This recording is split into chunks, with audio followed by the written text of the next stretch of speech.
არსებული კანონმდებლობით, რომელიც ძალაში არის მინიმუმ 2010 წლის შემდეგ, სოციალურად დაუცველებს, როდესაც გაუჩნდებათ ახალი შემოსავალი, თუნდაც ეს იყოს დროებითი სამსახური საარჩევნო კომისიაში, მაშინდელი არსებული კანონით და დღესაც არსებული კანონით მათ უნდა მოხსნოდათ. ეხლა ხას უსვამ, ეს არის სოციალურად დაუცველებზე. მათ უნდა გაჩერებოდათ, მოხსნოდათ და 1 წლის განმავლობაში არ უნდა აღდგენოდათ სოციალური დახმარება. მთავრობის დადგენილებით, რომელიც ძალაში არის, ასეთ შემთხვევაში, როდესაც ჩვენ ვნახულობთ, ვამოწმებთ უკვე შარშან-ივლისიდან დაწყებული შემოსავლებს, როდესაც ვნახულობთ, რომ ეს შემოსავალი სოციალურად დაუცველების შემთხვევაში დაკავშირებული არის საარჩევნო კომისიაში მუშაობასთან, მთავრობის დადგენილებით, ცალკე დადგენილებით, მათზე არ ვრცელდება მორატორიუმი და მათ არ ეხსნებათ, არ უჩერდებათ სოციალური დახმარებები.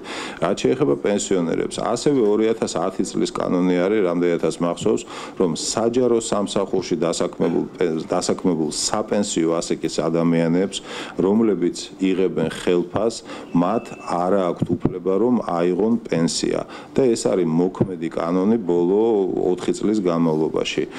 შარშან-ივლისში ჩვენ ინიცირება გავაკეთეთ და მთავრობა დაგვეთანხმა იმაზე, რომ გავრცელებული იყო ერთგვარი მორატორიუმი, ვინც 2013 წლის 1 სექტემბრამდე კანონის დარღვევით არ შეატყობინა არავის და პენსიაც აიღო და ხელფასიც, ეს გაქვიტულიყო, ანუ გამოცხადებული იყო, ასე ვთქვათ, რესტრუქტურიზაცია.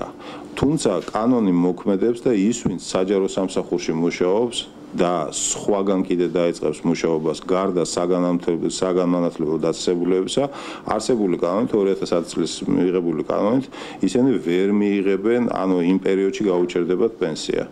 რაც შეეხება კერძო სექტორში მომუშავე პენსიონერებს, ასევე არსებული კანონით ეს თუ არ ვცდები 2010-ის არის, კერძო სექტორში მომუშავე პენსიონერებზე ეს არ ვრცელდება, მათ შეუძლიათ აიღონ როგორც პენსია, ასევე დასაქმდნენ სხვაგანაც და აიღონ ხელფასიც. თუმცა თუ მათ დაიწყეს საარჩევნო კომისიაში მუშაობა, ეს უკვე საჯარო სამსახური არის და ასეთ შემთხვევაში იმ პერიოდში მათ გაუჩერდებათ. ეხლა როგორ შეიძლება მოვიქცეთ ამ შემთხვევაში? აი უბრალოდ უყუროთ ასე და იცით რა კანონია და ჩვენ ვერაფერს ვერ ვიზამთ, თუ გავაკეთოთ გარკვეული დაგეგმარება. დაგეგმარება, რა თქმა უნდა გავაკეთოთ, ჩვენ არაერთხელ დავადასტურეთ, რომ პოლიტიკა არის სოციალურად ორიენტირებული, თუნდაც ციფრები, პენსიების და შემწეობების ზრდა ამას ადასტურებს. რაც შეეხება ამ წინასაარჩევნო პერიოდში, ასევე 2011-ში თუ 12-ში მიღებული კანონი წინასაარჩევნო მორატორიუმის, რომელიც ჩვენ გვიკრძალავს რაიმე საკანონმდებლო ინიციატივას, რომელიც დაკავშირებული იქნება ახალი თანხების მობილიზაციასთან. ანუ ამ პერიოდში 15 ივნისამდე ჩვენ მოკლებული ვართ კანონის შესაბამისად შესაძლებლობას, რომ რაიმე ახალი მორატორიუმის ინიცირება გავაკეთოთ.